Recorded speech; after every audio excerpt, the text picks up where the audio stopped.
السلام علیکم ورحمۃ اللہ وبرکاتہ۔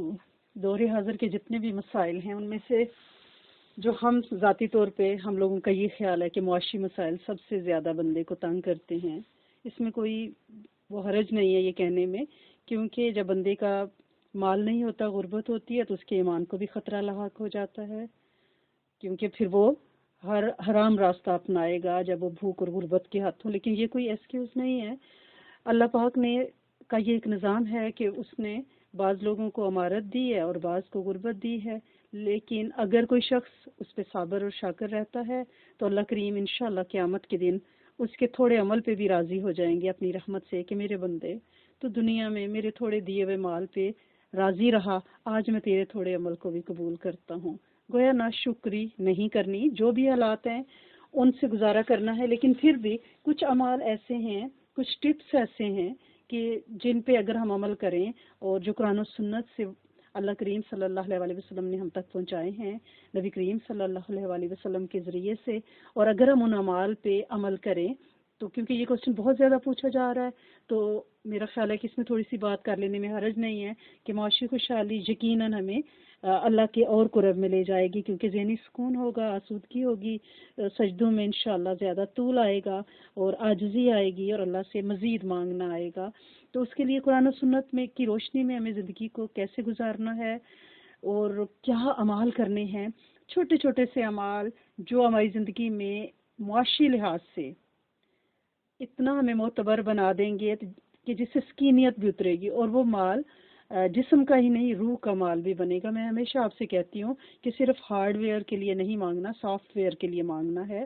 یہ ہارڈ ویئر ہماری باڈی ہے جو مر مٹنے والی ہے، ختم ہو جانے والی ہے، 50 سال، 60 سال، 80 سال، 90 سال کتنی میکسیمم جی سکتے ہیں، لیکن روح کا جو رزق ہے وہ انشاءاللہ آخرت میں بھی ہمارے کام آئے گا، حشر میں بھی ہمیں آسودگی اس دیس کی بھی اور اس دیس کے بھی دے گا۔ جب بھی رزق مانگنا ہے اللہ کریم سے یہ دعا کرنی ہے کہ اللہ سونے ہمیں جسمانی اور روحانی دونوں طرح کے رزق فراوانی سے عطا فرما دیں، اور ہر وقت کوشش کریں کہ باوضو رہیں۔ اللہ کے رسول صلی اللہ علیہ وآلہ وسلم کے پاس ایک صحابی تشریف لائے اور اپنی تنگ دستی کا تذکرہ کیا تو آپ نے فرمایا کہ باوضو رہا کرو، آپ نے فرما دیا، اور ہمارا اس پہ ایمان ہے۔ اور کچھ عرصے بعد وہ صحابی آیا اور اس نے یہ عرض کیا کہ اللہ کے رسول صلی اللہ علیہ وآلہ وسلم اتنا خوشحال ہو گیا ہوں، مفہوم ہے کہ اب میں اپنے پڑوسیوں کو بھی دیتا ہوں۔ تو باوضو رہیں، آپ باوضو ہوں گے تو 5 وقت نماز میں آپ کی پختگی آئے گی، آپ کو شیطان جو ہے مغلوب نہیں کر پائے گا۔ کہ جب بندہ باوضو بھی ہوتا ہے اور خواتین سر ڈھانپا ہوگا تو پھر ان کے لیے اللہ کی طرف جانا آسان ہوگا، نوافل کی کثرت ہوگی، سجدوں کی کثرت ہوگی، جو یقیناً جسمانی اور روحانی رزق پہ انشاءاللہ منتج ہوگی۔ اور کوشش کریں کہ آپ نے ہاتھ سے پرندوں کو، پانی قریب ہے تو مچھلیوں کو کوئی نہ کوئی خوراک، دانہ، چاول ڈالتی رہیں، اس سے بھی رزق میں اضافہ ہوتا ہے۔ اور کچھ نہیں تو ایک برتن میں پانی پرندوں کے لیے اپنے بیک یارڈ پہ، فینس پہ، برآمدے، چھت جو بھی اویلیبل ہے، جو میسر ہے اسی کو مؤثر بنائیں اور پرندوں کے لیے پانی رکھیں، دانہ ڈالیں، وہ دعا دیتے ہیں اور ان کی دعا سے رزق انشاءاللہ پلٹ کے آتا ہے۔ صلہ رحمی کریں۔ آج ہمارے یہاں جو سب سے بڑی کمی یہ ہے کہ ہم نے اپنے دوستوں کو تو بڑا معتبر جان لیا، لیکن اپنے پیاروں کو، اپنے رشتہ داروں کو ہم نے بالکل پشت پناہی دے دی۔ تو کوشش کریں کہ آپ اپنے رشتہ داروں سے پیٹھ نہ موڑیں، ان کے بعض معاملات میں آپ کو اختلاف بھی ہو یا آپ کو ان سے شکوے اور گلے بھی ہوتے ہیں، یقیناً ہوتے ہیں، ہم انسان ہیں، لیکن معاف کرنا سیکھیں اور رشتہ داروں پہ خرچ کریں۔ صلہ رحمی سے مال بھی بڑھتا ہے اور عمر بھی بڑھتی ہے، یعنی آپ کی لانگ لاسٹنگ انشاءاللہ زندگی، برکت والی زندگی ہوگی۔ تو اپنے رشتہ داروں کا خیال رکھیں۔ آپ قرآن نے جو ترتیب بتائی ہے مال خرچ کرنے کی، ان میں والدین پہلے نمبر پہ آتے ہیں، پھر رشتہ دار آتے ہیں، تو آپ اسی ترتیب پہ عمل کریں اور اپنے ہاتھ کو ان کے لیے کھلا رکھیں۔ اگر کوئی وراثت کے معاملات ہیں، جائیداد کے معاملات ہیں، تو آپ کوشش کریں کہ اپنے حق سے اگر کوئی آپ کو دستبردار کر رہا ہے یا تھوڑا دے رہا ہے یا برا پورشن دے رہا ہے تو آپ اسے لے لیں اور اللہ کے لیے ان کو معاف کر دیں، کہ کوئی بات نہیں، رشتہ دار ہیں ہمارے، بہن بھائی ہیں، ان کے پاس چلا گیا یا میرے پاس آ گیا، اس سے فرق نہیں پڑتا. دل کو تھوڑا بڑا کریں رشتہ داروں کے معاملے میں، جو کہ بڑا ہی مشکل کام ہے وہاں قربانی دینا. ہماری جو ایگو ہے، انا ہے، وہ ہمیں جینے نہیں دیتی کہ ہم کوئی کم تر ہیں، ہم بھی تو اسی دادا کے بچے ہیں نا، ہم کیوں پیچھے ہٹیں. تو یہ نہیں سوچنا، انا کو پیچھے کرنا ہے، رشتہ داروں کو آپ نے پریورٹی دینی ہے، اور انشاءاللہ اس پہ آپ کا رزق بڑھے گا. والدین پہ خرچ کریں، مال یقیناً بڑھے گا، برکت ہوگی. اور کوشش کریں کہ گھر میں جب بھی آپ داخل ہوں، دیکھیں روز ہم گھر میں کتنی بار آتے ہیں جاتے ہیں، تو ان آنیوں جانیوں میں اگر آپ مصنون اعمال کریں، جب بھی گھر میں داخل ہوں تو حدیث مبارکہ کا مفہوم ہے کہ سلام کر لیا کریں. یعنی کہ گھر میں افراد موجود ہیں تو آپ انہیں السلام علیکم ورحمۃ اللہ وبرکاتہ کہیں گے، اس سے روزی بڑھتی ہے. اگر گھر میں کوئی بھی نہیں ہے، آپ پہلے داخل ہوئے ہیں، تو آپ السلام علینا وعلی عباد اللہ الصالحین کہیں کہ فرشتوں اے نیک روحو، جو اللہ کے نیک بندے جہاں پہ موجود ہیں، کسی بھی نظر آنے والی نہ نظر آنے والی مخلوقات میں سے میں ان پہ سلامتی بھیجتا ہوں. تو وہ واپسی پہ آپ کو وعلیکم السلام کہیں گے. تو فرشتوں کی اگر آپ پہ واپسی سلامتی کا آپ کو جواب مل جائے گا، تو کیسے سلامتیاں مالی خوشحالی کی شکل میں، سکون کی شکل میں آپ کے گھر میں کیوں نہیں آئیں گی. تو آپ گھر میں داخل ہوتے وقت سلام کریں، درود شریف ایک دفعہ پڑھیں، سورۃ فاتحہ اور قل هو اللہ احد پڑھیں. اس سے رزق دروازے توڑ کے آتا ہے. یہ حدیث مبارکہ کا مفہوم ہے، اتنا آتا ہے کہ آپ کے گھر میں رکھنے کی جگہ نہیں رہتی. کیا یہ کوئی مشکل عمل ہے؟ یہ ہم نے چھوٹے اعمال کو اپنی زندگی سے نکال دیا تو غربت نے، بے روزگاریوں نے، بے برکتیوں نے ہمارے گھروں کے دروازے دیکھ لیے ہیں. تو کوشش کریں کہ اپنی 5 وقت کی نماز کو پکا کریں، قضا بھی نہیں ہونے دینا. قضا کی بھی سزا ہے اللہ کے ہاں، کہ آپ نے جان بوجھ کے نماز کو قضا کر دیا کہ کوئی نہیں اس وقت بزی ہیں، اگلی نماز کے ساتھ پڑھ لیں گے. اس کی بالکل اجازت نہیں ہے. اپنی نماز کو جیسا کہ قرآن میں ہے کہ مقررہ وقت پہ، وقت کی پابندی کے ساتھ نماز کو قائم کرنا ہے، خشوع کے ساتھ پڑھنا ہے. اور کوشش کریں کہ اپنے نوافل کو بڑھائیں، اس سے رزق میں برکت آتی ہے. نماز حاجت، نماز خوشحالی، نماز طاہر طیب رزق، حاجت کی نیت کر کے آپ پڑھیں. اور انشاءاللہ اور چاشت کی نماز پڑھیں. جی چاشت کی نماز میں تو اللہ پاک نے اتنا رزق رکھ دیا ہے، اس میں آپ کی شفائیں بھی ہیں کہ حدیث مبارکہ کا مفہوم ہے کہ وہ آپ کے 360 جوڑوں کا صدقہ ہے. اور اس میں احد کے پہاڑ کے مطابق، وزن کے مطابق رزق اللہ پاک نے رکھ دیا ہے. جو شخص چاشت کی نماز پڑھتا ہے، غربت یا بے روزگاری یا بے برکتی یا کاروبار کی بے برکتی اس کے گھر نہیں آ سکتی. آپ جب سورج تھوڑا اونچا ہو جائے 10-11 بجے تو آپ 2 نفل، 4 نفل، 6 نفل، 12 تک جتنی توفیق ہو آپ وہ باقاعدگی سے پڑھیں اور اللہ سے کشادگی رزق کی دعا مانگیں. اور اگر آپ اس نماز کے بعد سجدے میں، نماز کا سلام پھیرنے کے بعد سجدے میں سر رکھ کے اللہ پاک کے نام یا وہاب کو 14 بار پڑھ لیں، یا وہاب اے عطا کرنے والے، تو اللہ کریم انشاءاللہ رزق کی برسات فرماتے ہیں. جن لوگوں نے یہ اعمال کیے ہیں اللہ کریم نے ان کے گھروں کو بھر دیا ہے. الحمدللہ رب العالمین. دینے والا کون ہے؟ اللہ کی ذات ہے. مانگ کون رہا ہے؟ اس کے بندے. اور کس کے وسیلے سے مانگ رہے ہیں؟ کس کے ذریعے سے؟ کس کے دیے ہوئے اعمال کے ذریعے سے مانگ رہے ہیں؟ مدینے والے حضرت محمد صلی اللہ علیہ وآلہ وسلم نے یہ اعمال ہمیں دیے ہیں، ان کی سیرت سے ہمیں یہ ملتے ہیں، ان کے صحابہ اکرام کو دیے گئے اعمال سے یہ روایات ہم تک پہنچی ہیں. اور اگر ہم وہ عمال کر رہے ہیں تو کیسے رزق کی کشادگی نہیں آئے گی؟ کیسے تنگ دستیاں دروازے دیکھیں گی؟ آپ اللہ کے دروازوں سے منوانے والے بنیں اور سجدوں کی کثرت کریں. انشاءاللہ اللہ کریم انشاءاللہ دروازے کھولے گا. اور کوشش کریں کہ حلال اور حرام کی تمیز کریں.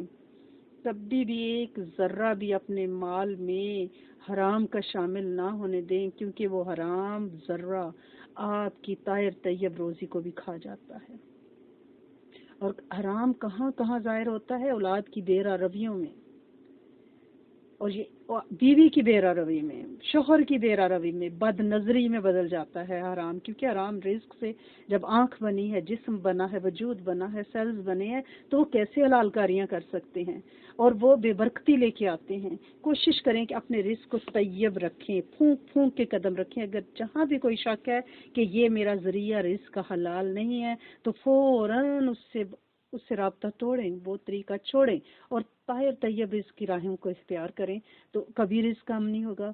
اور جمعے کے دن کے اعمال میں آپ کو ایک اتنا بڑا عمل ہم اپنے گروپ پہ بھی ڈالتے ہیں، اور وہ اللہ والوں سے، بزرگوں سے، درویشوں سے وہ اتنا زیادہ منقول ہے، اور اس پہ اتنا عمل کیا گیا ہے، اور اس کے اتنے فوائد، اتنا فیڈ بیک ہے کہ آپ صرف جمعہ کے دن، جمعہ نماز کے بعد، اگر آپ گھر پہ نماز پڑھ رہی ہیں تو آپ جمعہ نماز یا ظہر، جمعے کی جو ظہر نماز ہے اس کے بعد سورت جمعہ چھوٹی سی ہے، 28ویں پارے میں ہے، آپ اس کو پڑھیں، اس کی 11-12 صرف آیات ہیں، آپ اس سورت کو پڑھیں، اور اس کے بعد جب آپ نے درود شریف پڑھا، اس سورت کو شروع کیا تعوذ تسمیہ کے ساتھ، جب آپ اس کی آیت نمبر 10 میں پہنچیں گی، 10 نمبر آیت کو آپ پڑھ لیں گی، اس میں اس آیت کا مفہوم اس طرح کے سے ہے کہ جب آپ نماز ختم کر لو، فَإِذَا قُضِيَتِ الصَّلَاةُ فَانتَشِرُوا، جب آپ نماز کو ختم کر لو تو زمین میں پھیل جاؤ، اللہ کا رزق تلاش کرو، اور یقیناً فلاح پاؤ گے، کثرت سے رزق تلاش کرو رزق۔ تو آپ نے آیت نمبر 10 کو پڑھنا ہے، اس پہ رک جانا ہے۔ آپ سورت پڑھ رہی ہیں نا، آیت نمبر 10 پہ جب پہنچے، you have to stop there and pray. مانگنا کیا ہے کہ اللہ کریم جس فضل کا وعدہ اس آیت میں ہے، اللہ سونے وہ رزق مجھے، میری نسلوں کو، پوری امت کے جنوں انس کو جسمانی روحانی طور پہ عطا فرمائے، اور اس کے بعد اس صورت کو ختم کر لیں، اس کی اگلی آیت پڑھ لیں اور دعا کر لیں۔ روایات میں آتا ہے کہ ایک تابعی یہ عمل کرتے تھے، ان کی زکوٰۃ خلیفہ وقت کی زکوٰۃ سے زیادہ نکلتی تھی۔ یہ اتنا اسٹرانگ عمل ہے، جس نے بھی کشادگی رزق کے لیے سورت جمعہ کی آیت نمبر 10 پہ رک کے دعا کی کہ اللہ جو تیرا وعدہ، جو تیرا فضل اس آیت میں ہے وہ ہمیں عطا فرما، تو اللہ کریم نے اس پہ جسمانی روحانی رزق کی کہ برسات کی دروازے کھولے۔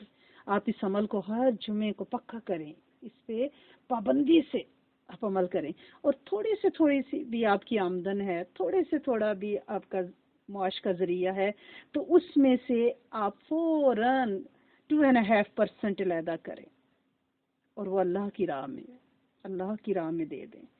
آپ یقین کریں، یہ 2.5% کا جو عمل ہے نا، یہ اتنا پاورفل عمل ہے۔ آپ اپنی آمدن میں 2.5%، جو ہی آپ کی پے، آپ کی دکان ہے، آپ کی جاب ہے، آپ کا ڈیلی کا کوئی ڈیلی ویجز کا کام ہے، جب آپ کے پاس پیسے آئیں، آپ اس کو تعوذ تسمیہ پڑھ کے اللہ سے برکت کی دعا کر کے ان پیسوں میں سے 2.5% ایک سائڈ پہ رکھ لیں، وہ آپ غربا پہ، آپ ضرورت مندوں پہ خرچ کریں۔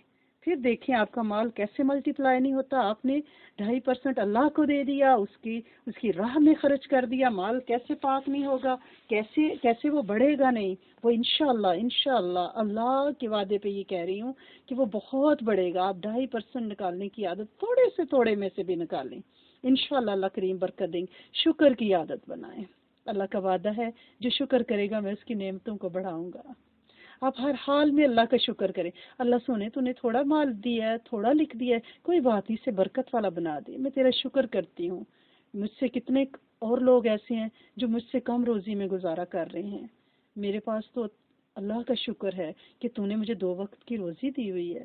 ہر حال میں اللہ کا شکر ادا کریں، اور کوشش کریں کہ الحمدللہ و شکر للہ، اللہ تیرا شکر ہے، تیری تعریف ہے، یا الحمدللہ رب العالمین کو اپنا ورد اور وظیفہ بنائیں ہر وقت کہ اللہ تو عالمین کا رب ہے، میں تیری شکر کرتی ہوں، تیری لیے ساری تعریفیں ہیں۔ اس دعا کو عادت بنائیں، اللہ کے شکرانے ادا کریں ہر حال میں۔ اللہ کریم شکر کرنے والے کا رزق بڑھاتے ہیں، یہ اس کا وعدہ ہے، شکر پہ وہ بڑھائے گا۔ استغفار کریں۔ بعض اوقات یہ ہوتا ہے کہ ہم کوشش بھی اپنی پوری کرتے ہیں، اذکار بھی کرتے ہیں، دعائیں بھی مانگتے ہیں، لیکن پھر بھی خاطر خواہ ہمیں اضافہ نظر نہیں آتا، تو اس کے لیے کیا ہے، استغفار کریں۔ بعض کا تو ہوتا پتہ ہے کیا ہے کہ ہمارا ہی نہیں، ہمارے بڑوں کا کوئی گناہ، کوئی غلطی ایسی، یا کوئی بد دعا کسی کی ہمارا پیچھا کر رہی ہوتی ہے، جو معاشی بدحالی کی صورت میں مسلط ہو جاتی ہے آنے والی نسلوں پہ۔ تو اس لیے توبہ کیا کریں، ہر وقت استغفار کیا کریں کہ اللہ سونے میں معافی مانگتی ہوں اپنے بڑوں کی طرف سے، کیا پتہ انہوں نے کسی نادانستگی میں یا بشری تقاضوں کے تحت کسی کا دل دکھا دیا ہو، کسی کی بد دعا آ گئی ہو۔ اللہ سونے میں توبہ مانگتی ہوں اپنے بڑوں کی طرف سے، اپنی طرف سے، اپنی نسلوں کی طرف سے، پوری مخلوق کی طرف سے، پوری امت کی طرف سے۔ اللہ کریم انسانیت کو معاف کر دیں، اللہ کریم پوری امت کو معاف کر دیں۔ یہ جو توبہ ہے نا، یہ جو استغفار ہے، یہ ہماری دعا کی قبولیت کو فیسٹ کر دیتی ہے، تیز کر دیتی ہے۔ ہمارے گناہ اصل میں ہماری دعا کی راہ میں حائل ہوتے ہیں، یا کوئی بد دعائیں یا آہیں، ٹھیک ہے، کسی کو ہم نے ایسی نظر سے دیکھ لیا، کم تر جانا اپنے سے، اور یہ نگاہ اسے کھا گئی، اس کا دل دکھ کیا، اب وہ آپ کی روزی کو روکتی ہے، آپ کی دعا کو عرش پہ جانے سے روکتی ہے۔ جب آپ توبہ مانگتے ہیں نا تو پھر اللہ پاک رزق کی برسات برساتے ہیں۔ سورۃ نور میں ہے نا کہ بارشیں برساؤں گا، نہریں بہا دوں گا، مال بھی دوں گا، بیٹے بھی دوں گا۔ تو یہ توبہ پہ کہ یہ توبہ کیوں نہیں مانگتے، استغفار کیوں نہیں کرتے؟ استغفار کریں، انشاءاللہ اللہ کریم رزق کو بہت کچھ عطا کر دیں گے۔ اور کوشش کریں نماز حاجت پڑھا کریں، اس کو عادت بنائیں، اور حد ادب یعنی مؤدب ہو جائیں، با ادب با مراد۔ اللہ کا بھی ادب، اس کے بندوں کا بھی ادب، استادوں کا بھی ادب، چھوٹوں کا بھی ادب، بڑوں کا بھی ادب۔ یہ جو حد ادب ہے نا، یہ تار دیتی ہے، اللہ کریم کو یہ پسند ہے۔ اس سے مال کے دروازے کھلتے ہیں، برکتوں کے دروازے کھلتے ہیں۔ اور ایک حدیث مبارکہ آپ کو بتاؤں کہ اللہ کے رسول صلی اللہ علیہ وسلم نے وہ مسافر کے لیے بتایا ہے کہ جب آپ گھر سے نکلو تو 5 سورتیں 6 بسم اللہ پڑھ لیا کرو، ٹھیک ہے نا، عافیت کا سفر ہوگا۔ یہ جو 5 سورتیں اور 6 بسم اللہ کا عمل ہے نا، سورت کافرون بما تسمیہ، سورت نصر بما تسمیہ، سورت اخلاص بما تسمیہ، سورت فلق بما تسمیہ، سورت ناس بما تسمیہ، اور آخر پہ ایک بسم اللہ الرحمن الرحیم کہہ کے یہ عمل کمپلیٹ ہو گیا، گویا اس میں سورت لہب نہیں ہے۔ اس عمل کو آپ صبح شام ضرور کیا کریں، کیونکہ زندگی بھی تو ایک سفر ہی ہے نا، اور اللہ سے دعا کیا کریں کہ اللہ سونے تیرے حبیب نے یہ مسافر کے لیے بہترین توشہ بتایا ہے، اللہ کریم یہ میری زندگی بھی تو ایک سفر ہے نا، اللہ کریم اسے کشادگیوں سے بھر دیں، اس سے مالی خوشحالی سے بھر دیں۔ اللہ کریم تیرے دروازے کھلے رہیں، کھلے ہوئے ہیں، بس ہمارے مانگنے میں کوئی کمی ہے، تو اپنے دار مال و اولاد کی برکتوں کے ہم پہ واقع کر دے۔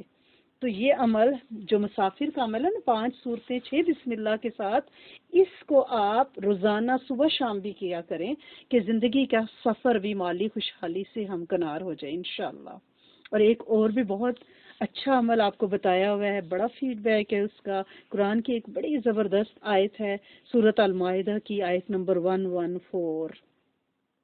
اس کو صبح شام 11 بار بما تسمیہ پڑھا کریں، اول آخر درود شریف کے ساتھ، اور پھر دعا مانگ لیا کریں کہ اللہ سونے جس طاہر طیب جسمانی روحانی رزق کا وعدہ اس آیت میں ہے، اللہ کریم وہ ہم پہ نازل فرما، اور انشاءاللہ رزق بہت وسیع ہوگا۔ یہ جو آیت نمبر 114 ہے سورۃ المائدہ کی، اس میں رزق کی ساری بہاریں ہیں اللہ کی رحمت سے، لیکن رزق ہمیشہ جسمانی اور روحانی دونوں مانگنے ہیں، ٹھیک ہے، تاکہ کبھی نہ ختم ہو۔ سورۃ کوثر میں بڑا رزق ہے ماشاءاللہ سے، آپ اسے 129 کا جو عمل ہے 129 بار روز پڑھیں سورۃ کوثر کو بما تسمیہ، اللہ کریم بے شمار برکتیں عطا فرمائیں گے، اور انشاءاللہ کبھی نہ ختم ہونے والی برکتیں ملیں گی۔ پھر آپ کو ایک عمل بتایا ہوا نا، یا ودودو صلی علی محمد و علیہ واصحابہ انک رحیم الودود، بڑا طاقتور عمل ہے، بہت سال پہلے لکھ کے ہم نے پوسٹ کیا تھا، اس کو ہم دوبارہ پوسٹ کر دیتے ہیں۔ اور کھانے کے دوران آپ کوشش کریں کہ یا رحمان ہو یا واجد ہو پڑھیں، ہر نوالے کے ساتھ یا واجد ہو، اللہ کریم بہت رزق دیتے ہیں، بہت بڑھاتے ہیں رزق۔ اور کھانے کے بعد 3 بار سورۃ قریش پڑھیں، اس میں کیا ہے، بھوک اور خوف سے نجات کے لیے ہے۔ تو بھوک کیا ہے، فاقہ کشی، فاقہ مستی، غربت، تو سورۃ قریش میں بہت مال ہے، اللہ کریم بہت خوشحالی عطا فرماتے ہیں۔ اور چلتے پھرتے آپ یا رزاق کو یا باسط ہو یا وہاب ہو پڑھا کریں، اس میں بہت زیادہ رزق ہے۔ تو اللہ کریم کے دروازوں سے منوائیں، اس سے مانگیں، اللہ کریم انشاءاللہ اپنے خاص خزانوں میں سے آپ کو جسمانی اور روحانی رزق عطا فرمائیں گے، برکتیں دیں گے، رحمتیں دیں گے۔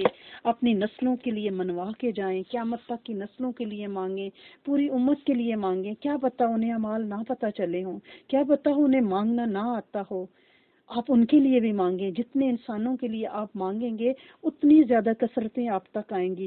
درود شریف میں بڑا مال ہے، بڑی خوشحالیاں ہیں، بڑی رحمتیں ہیں، بڑی سکینیت ہے۔ آپ درود شریف کثرت سے پڑھا کریں، آپ قرآن کو کثرت سے پڑھیں، انشاءاللہ رزق کے دروازے کھلیں گے۔ آپ اللہ سے دوستی لگائیں، اللہ سے باتیں کریں۔ یہ عمل اتنا بڑا ہے کہ آپ چلتے پھرتے کہ اللہ سونے یہ مسئلہ ہے، یہ کام نہیں ہو رہا، سونے دکان کی تنگی ہے، مال کی تنگی ہے، جاب کی تنگی ہے، باس بڑا تنگ کرتا ہے، اللہ سونے مال آتا ہے، برکت نہیں ہے، مارگیجز لیزز میں نکل جاتا ہے، اللہ سونے برکت ڈال دے۔